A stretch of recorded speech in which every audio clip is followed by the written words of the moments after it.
Aanika. Hey Sarah. I have a question for you. How can you tell if a vegan is dead?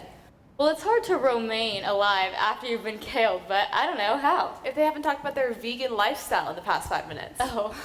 As a fleegan. Oh, what? A flexible vegan. Oh, so that would make me a flexitarian. Yeah. We have heard our fair share of jokes poking fun at our eating habits. For example, my sister sent me this last week. And I get compared to the vegan teacher on TikTok all the time. And although we might be fulfilling our stereotype today of being the vegans who only talk about being vegan, we do think the next 8 minutes will be worthwhile, and we hope you leave with a more optimistic view on everyone's favorite thing to do when they're bored: eating. Speaking of being bored, I was scrolling through Instagram one day, avoiding my homework, when I stumbled upon Greta Thunberg's Instagram page, a young climate activist.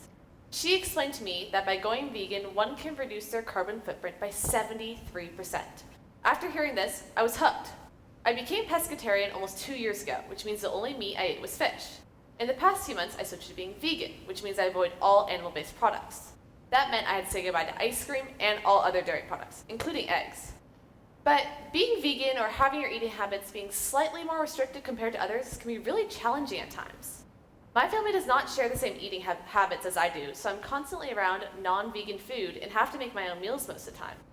Sometimes it can be really tricky to carve out time in my day to make my own meals, and sometimes it's just easier to eat whatever my family's eating.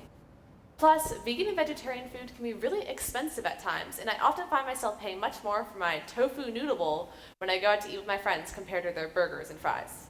But, like I said before, I'm a fleegan. I'm not perfect in my eating habits all the time, and that is totally okay. I am mindful of what I eat in the context of a sustainable lifestyle, and I found that making small switches each day make a huge difference in the long haul. Mango, strawberries, passion fruit, and kiwi. Let me tell you about the island diet of Fiji. And if you are wary of this diet, don't be overcome with suspicion. My mother has passed down the guide to nutrition. Because my mom has been a vegetarian all her life, she has made our kitchen at home resemble a lot of what she grew up on in Fiji: fruits, vegetables, and lentils. Although both my parents never enforced a vegetarian lifestyle on my brother and I, they emphasized it purely for health purposes. As I got older, I naturally stuck to and enjoyed this lifestyle because I knew the health benefits and nutritional value it provides. And I feel better about myself knowing I'm helping my body out. However, as I said, I'm a flexitarian, and flexible is key here. Personally, I can't resist the occasional Chick-fil-A nuggets after a football game or sushi at my brother's birthday dinner, but that's okay, because everything in moderation is the key. Just by cutting out a little red meat or switching up your coffee creamers to oat milk, I promise will do wonders to your internal health in the long run. Plus, oat milk produces 80% less greenhouse gases when compared to dairy milk. When I started to dive deeper into the root cause of climate change and found how much humans have changed our world in so little time, it was really depressing and shocking. I felt so helpless in the midst of all this hurt and promised myself I would change my life to be more sustainable. I decided to take action by changing my eating habits. Meat and animal byproduct production results in 1/4 of the greenhouse gases in our atmosphere today. So by limiting our meat consumption and cutting out dairy, we keep the sky blue, not gray. With every change I made, from eggs to avocado toast in the morning, from steak burritos to cauliflower burritos, each and every change, I felt like I was making a real impact on the world. And it wasn't just the planet that was benefiting from these new eating habits. I was too. I began to feel much more healthier and confident about myself. I'm also much fuller throughout the day and don't find myself snacking as much because my plant-based meals are just so filling. Plus, choices at restaurants are now very easy to make when only a few meals fit my eating habits. When most people wake up in the morning, what do? Brush their teeth, get a cup of coffee, and start getting ready for the day. You know what my dad does when he wakes up in the morning? He eats 3 cloves of raw garlic. Ew. Nasty, I know. But there is a method behind this madness. An astounding 70 to 80% of your immune system resides in your gut, which is made up of several organs, one including your stomach. One of the best ways to strengthen our immune system is to eat foods like garlic, blueberries, oats, and almonds that are rich in vitamins and antioxidants that can help reduce inflammation and overall strengthen our body's defense mechanism to help fight off major diseases. Now, what came first, the chicken or the egg? Neither. The grass that they ate.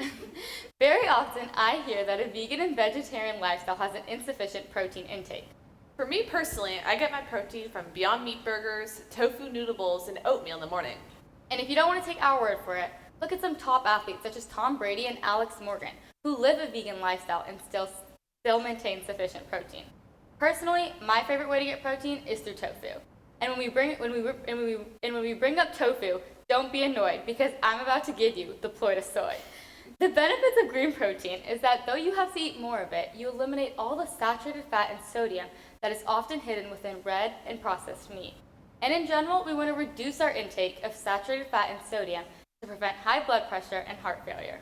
But cutting out all meat in most families is almost an impossible task.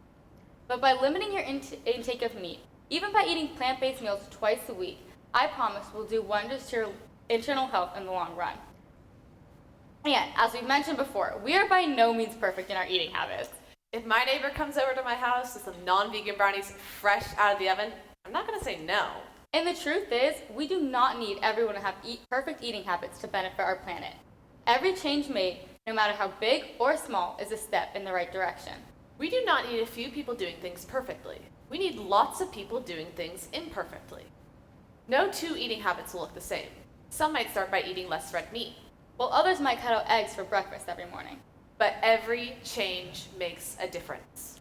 Our biggest suggestion is to start out small. There are so many little changes you can make that you might not even notice the difference in taste.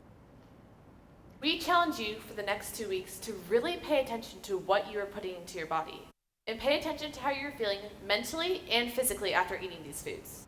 Not just in the moment, but days or weeks after.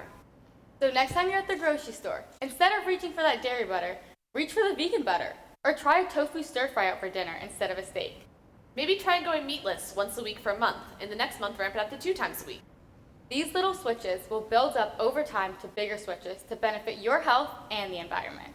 Above all, know that every change and decision you make has an impact, whether visible or invisible, immediate or delayed.